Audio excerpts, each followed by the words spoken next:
اعوذ باللہ من الشیطان الرجیم، بسم اللہ الرحمن الرحیم۔ آج ہم تفسیر شروع کر رہے ہیں ماشاء اللہ سے۔ تو پہلے کچھ سورہ فاتحہ جو اسٹارٹ ہوتی ہے، یہ مکی صورت ہے، اس میں 7 آیتیں ہیں۔ بسم اللہ الرحمن الرحیم۔ سورہ فاتحہ کے فضائل تھوڑے سے بیان کر دوں میں آپ کو۔ سورہ فاتحہ کے فضائل، سورہ فاتحہ کو قرآن کریم میں بہت سی خصوصیات حاصل ہیں۔ اول یہ کہ قرآن اسی سے شروع ہوتا ہے، نماز اسی سے شروع ہوتی ہے، اور نزول کے اعتبار سے بھی سب سے پہلی سورت جو مکمل طور پر نازل ہوئی یہی سورت ہے۔ سورہ اقرا، مزمل اور مدثر کی چند آیات ضرور اس سے پہلے نازل ہو چکی تھی، مگر مکمل سورت سب سے پہلے فاتحہ ہی نازل ہوئی ہے۔ جن حضرات صحابہ سے سورہ فاتحہ کا اول ما نزل یعنی نزول میں سب سے پہلی سورت ہونا منقول ہے، ان کا مطلب غالباً یہی ہے کہ پوری سورت اس سے پہلے اور کوئی نازل نہیں ہوئی۔ شاید اسی وجہ سے سورت کا نام بھی فاتحۃ الکتاب رکھا گیا ہے۔ دوسری خصوصیت یہ ہے کہ سورت ایک حیثیت سے پورے قرآن کا متن اور سارا قرآن اس کی شرح ہے، خواہ اس وجہ سے کہ پورے قرآن کے مقاصد ایمان اور عمل صالح میں دائر ہیں، اور ان دونوں چیزوں کے بنیادی اصول اس سورت میں بیان کر دیے گئے ہیں۔ تفسیر روح المعانی اور روح البیان میں اس کا تفصیلی بیان ہے۔ اس وجہ سے سورہ فاتحہ کا نام ام القرآن، ام الکتاب اور قرآن عظیم بھی احادیث صحیحہ میں آئے ہیں، یا اس وجہ سے کہ سورت میں اس شخص کے لیے جو قرآن کی تلاوت یا مطالعہ شروع کرے ایک خاص ہدایت دی گئی ہے کہ وہ اس کتاب کو اپنے تمام پچھلے خیالات اور نظریات سے خالی الذہن ہو کر خالص طلب حق اور راہ راست کی جستجو کے لیے پڑھے اور دیکھے، اور اللہ تعالیٰ سے یہ دعا بھی کرے کہ صراط مستقیم کی ہدایت عطا ہو۔ اور شروع صورت میں ذات کی حمد و ثنا کا بیان ہے، جس کی بارگاہ میں یہ درخواست ہدایت کی پیش کرتا ہے، اور اس درخواست کا جواب پورا قرآن ہے جو الف لام میم ذالک الکتاب سے شروع ہوتا ہے۔ گویا انسان نے جو اللہ تعالیٰ سے راہ راست طلب کی تھی، اس کے جواب میں ذالک الکتاب فرما کر اشارہ کر دیا کہ جو تم مانگتے ہو وہ اس کتاب میں موجود ہے۔ رسول کریم صلی اللہ علیہ وسلم نے فرمایا، قسم ہے ذات کی جس کے قبضے میں میری جان ہے، کہ سورہ فاتحہ کی نظیر نہ تورات میں نازل ہوئی، نہ انجیل اور نہ زبور میں، اور نہ خود قرآن کریم میں کوئی دوسری صورت اس کی مثل ہے۔ اب حضرت صلی اللہ علیہ وسلم نے فرمایا کہ سورہ فاتحہ ہر بیماری کی شفا ہے۔ سورہ فاتحہ کا ایک نام حدیث میں سورہ شفا بھی آیا ہے۔ بروایت انس رضی اللہ تعالیٰ عنہ مذکور ہے کہ رسول اللہ صلی اللہ علیہ وسلم نے فرمایا کہ قرآن کریم کی سب صورتوں میں عظیم ترین الحمدللہ رب العالمین ہے۔ بسم اللہ الرحمن الرحیم، شروع اللہ کے نام سے جو بڑے مہربان نہایت رحم والے ہیں۔ بسم اللہ قرآن کی ایک آیت ہے۔ اب یہ بسم اللہ کے بارے میں بتا رہے ہیں کہ بسم اللہ الرحمن الرحیم جو لکھا جاتا ہے ہر سورت سے پہلے، تو یہ قرآن کا حصہ ہے یا یہ الگ سے نازل ہوئی؟ اس پر تمام اہل اسلام کا اتفاق ہے کہ بسم اللہ الرحمن الرحیم قرآن میں سورہ نمل کا جز ہے، اور اس پر بھی اتفاق ہے کہ سوائے سورہ توبہ کے ہر سورت کے شروع میں بسم اللہ لکھی جاتی ہے۔ اس میں ائمہ مجتہدین کا اختلاف ہے کہ بسم اللہ سورہ فاتحہ کا یا تمام صورتوں کا جز ہے یا نہیں۔ امام اعظم ابو حنیفہ کا مسلک یہ ہے کہ بسم اللہ بجز سورہ نمل کے اور کسی صورت کا جز نہیں، بلکہ ایک مستقل آیت ہے جو ہر صورت کے شروع میں 2 صورتوں کے درمیان فصل اور امتیاز ظاہر کرنے کے لیے نازل ہوئی ہے۔ تلاوت قرآن اور ہر مہم کام کو بسم اللہ سے شروع کرنے کا حکم۔ اہل جاہلیت کی عادت تھی کہ اپنے کاموں کو بتوں کے نام سے شروع کیا کرتے تھے۔ اس رسم جاہلیت کو مٹانے کے لیے قرآن کی سب سے پہلی آیت جو جبریل امین لے کر آئے، اس میں قرآن کو اللہ کے نام سے شروع کرنے کا حکم دیا گیا۔ اقرأ بسم ربک۔ علامہ سیوطی نے فرمایا کہ قرآن کے سوا دوسری تمام آسمانی کتابیں بھی بسم اللہ سے شروع کی گئیں۔ اور بعض علماء نے فرمایا کہ بسم اللہ الرحمن الرحیم قرآن اور امت محمدی کی خصوصیات میں سے ہے۔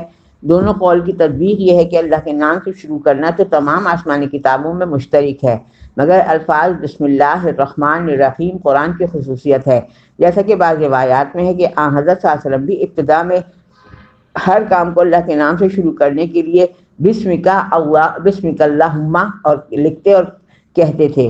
جب آیت بسم اللہ الرحمن الرحیم نازل ہوئی تو انہوں نے انہی الفاظ کو اختیار فرما لیا اور ہمیشہ کے لیے سنت جاری ہو گئی۔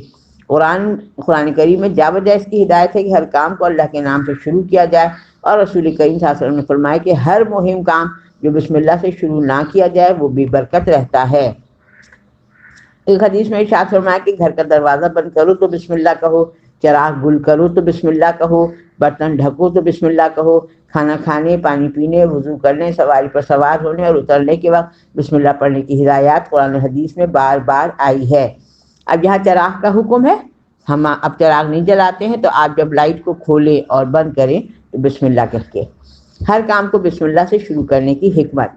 اسلام نے ہر کام کو اللہ کے نام سے شروع کرنے کی ہدایت دے کر انسان کی پوری زندگی کا رخ اللہ تعالیٰ کی طرف اس طرح پھیر دیا کہ وہ قدم قدم پر اس حلف اور وفاداری کی تجدید کرتا رہے کہ میرا وجود اور میرا کوئی کام بغیر اللہ کی مشیت اور ارادے کے اور اس کی امداد کے نہیں ہو سکتا، جس نے اس کی ہر نقل و حرکت اور تمام معاشی اور دنوی کاموں کو بھی ایک عبادت بنا دیا۔ عمل کتنا مختصر ہے، نہ اس میں کوئی وقت خرچ ہوتا ہے نہ محنت، اور فائدہ کتنا کیمیاوی اور بڑا ہے کہ دنیا بھی دین بن گئی۔ ایک کافر بھی کھاتا پیتا ہے اور ایک مسلمان بھی، مگر مسلمان اپنے لقمے سے پہلے بسم اللہ کہہ کر یہ اقرار کرتا ہے کہ لقمہ زمین سے پیدا ہونے سے لے کر پک کر تیار ہونے تک آسمان و زمین، سیاروں اور ہوا اور فضائی مخلوقات کی طاقتیں، پھر لاکھوں انسانوں کی محنت صرف ہو کر تیار ہوا ہے، اس کا حاصل کرنا میرے بس میں نہ تھا۔ اللہ ہی کی ذات ہے جس نے ان تمام مراحل سے گزار کر لقبہ یا گھونٹ مجھے عطا فرمایا۔ مومن اور کافر دونوں سوتے جاگتے بھی ہیں، چلتے پھرتے بھی ہیں، مگر ہر مومن سونے سے پہلے اور بیدار ہونے کے وقت اللہ کا نام لے کر اللہ کے ساتھ اس طرح اپنے رابطے کی تجدید کرتا ہے جس سے تمام دنیاوی اور معاشی ضرورتیں ذکر خدا بن کر عبادت میں لکھی جاتی ہیں۔ مومن سواری پر سوار ہوتے ہوئے بسم اللہ کہہ کر گویا یہ شہادت دیتا ہے کہ سواری کا پیدا کرنا یا مہیا کرنا، پھر اس کو میرے قبضے میں دے دینا انسان کی قدرت سے باہر چیز ہے۔ رب العزت ہی کے بنائے ہوئے نظام محکم کا کام ہے کہ کہیں کی لکڑی، کہیں کا لوہا، کہیں کی مختلف دھاتیں، کہیں کے کاریگر، کہیں کے چلانے والے، سب کے سب میری خدمت میں لگے ہوئے ہیں۔ چند پیسے خرچ کرنے سے اتنی بڑی خلق خدا کی محنت کو ہم اپنے کام میں لا سکتے ہیں، اور وہ پیسے بھی اپنے ساتھ کہیں سے نہیں لائے تھے بلکہ اس کے حاصل کرنے کے تمام اسباب بھی اسی کے پیدا کیے ہوئے ہیں۔ غور کیجئے کہ اسلام کو صرف کسی ایک ہی مختصر سی تعلیم نے انسان کو کہاں سے کہاں پہنچا دیا۔ اس لیے یہ کہنا بالکل صحیح ہے کہ بسم اللہ ایک نسخہ اکسیر ہے جس سے تانبے کا نہیں بلکہ خاک کا سونا بنتا ہے۔ مسئلہ: قرآن کی تلاوت شروع کرنے کے وقت اول اعوذ باللہ من الشیطان الرجیم اور پھر بسم اللہ الرحمن الرحیم پڑھنا سنت ہے، اور درمیان تلاوت بھی سورۃ براءت کے علاوہ ہر سورت کے شروع میں بسم اللہ پڑھنا سنت ہے۔ سورہ براءت سورہ توبہ کو بھی کہتے ہیں۔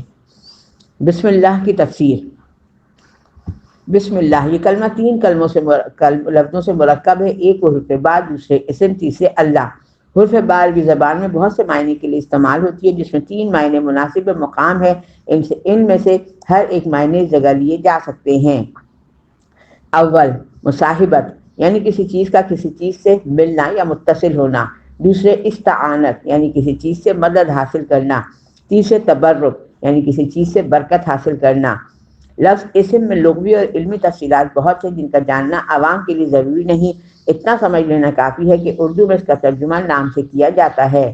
لفظ اللہ تعالیٰ کے ناموں میں سب سے بڑا اور سب سے زیادہ جامع نام ہے، اور بعض علماء نے اسی کو اسم اعظم کہا ہے، اور نام اللہ کے سوا کسی دوسرے کا نہیں ہو سکتا، اسی لیے اس لفظ کا تثنیہ اور جمع نہیں آتے، یعنی واحد کے علاوہ جمع وغیرہ نہیں ہے اس کے، کیونکہ اللہ واحد ہے، اس کا کوئی شریک نہیں۔ خلاصہ یہ ہے کہ اللہ نام ہے اس موجود حق کا جو تمام صفات کمال کا جامع اور صفات ربوبیت کے ساتھ متصف، یکتا اور بے مثال ہے۔ اسی کلمہ بسم اللہ کے معنی حرف با کے مذکورہ تین معنوں کی ترتیب یہ ہوئے: اللہ کے نام کے ساتھ، اللہ کی نام کی مدد سے، اللہ کے نام کی برکت سے۔ یہ تینوں صورتوں میں ظاہر ہے کہ یہ کلام نامکمل ہے جب تک اس کام کا ذکر نہ کیا جائے جو اللہ کے نام کے ساتھ یا اس کے نام کی برکت سے کرنا مقصود ہے۔ اسی نحوی قاعدے کے مطابق یہاں کوئی فعل مناسب مقام محذوف ہوتا ہے، مثلا شروع کرتا ہوں یا پڑھتا ہوں اللہ کے نام کے ساتھ، اور مناسب یہ ہے کہ یہ فعل بھی بعد میں محذوف مانا جائے تاکہ حقیقتاً شروع اس میں اللہ ہی سے ہو، وہ فعل محذوف بھی اس میں اللہ سے پہلے نہیں آئے۔ صرف حرف با کا اس میں اللہ سے پہلے آنا عربی زبان کے لحاظ سے ضروری اور ناگزیر ہے۔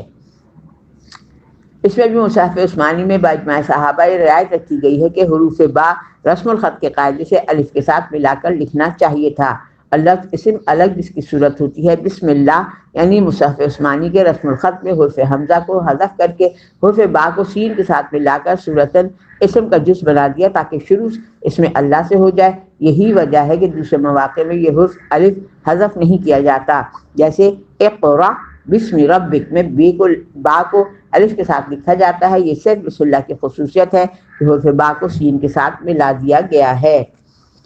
الرحمن الرحیم، یہ دونوں اللہ تعالیٰ کی صفات ہیں۔ رحمان کے معنی عام الرحمہ اور رحیم کے معنی تام الرحمہ۔ عام الرحمہ سے مطلب ہے کہ وہ ذات جس کی رحمت سارے عالم اور ساری کائنات اور جو کچھ اب تک پیدا ہوا ہے اور جو کچھ ہوگا سب پر حاوی اور شامل ہو۔ اور تامت الرحمہ کا مطلب یہ ہے کہ اس کی رحمت کامل اور مکمل ہو۔ یہی وجہ ہے کہ لفظ رحمان اللہ جل شانہ کی ذات کے ساتھ مخصوص ہے۔ کسی مخلوق کو رحمان کہنا جائز نہیں، کیونکہ اللہ تعالیٰ کے سوا کوئی بھی ایسا نہیں ہو سکتا اس کی رحمت سے عالم کی کوئی چیز خالی نہ رہے۔ اس سے جس طرح لفظ اللہ کا جمع اور تثنیہ نہیں آتا، رحمان کا بھی جمع اور تثنیہ نہیں آتا، کیونکہ وہ ایک ہی ذات پاک کے ساتھ مخصوص ہے، دوسرے اور تیسرے کا وہاں احتمال ہی نہیں۔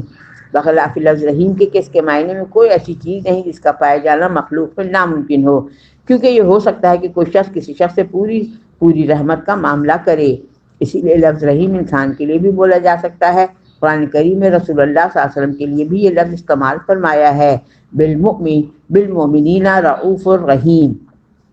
مسئلہ اس سے یہ بھی معلوم ہو گیا کہ آج کل عبد الرحمن، فضل الرحمن وغیرہ ناموں میں تخفیف کر کے رحمان کہتے ہیں اور اس شخص کو اس لفظ سے خطاب کرتے ہیں، یہ ناجائز اور گناہ ہے۔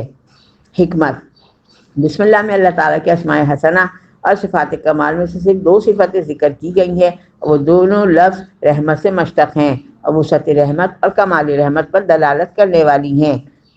اس میں اشارہ اس بات کی طرف ہے کہ تخلیق عالم اور آسمان و زمین اور تمام کائنات کے پیدا کرنے اور ان کو پالنے کا وغیرہ کا منشا اللہ تعالیٰ کی صفت رحمت ہے۔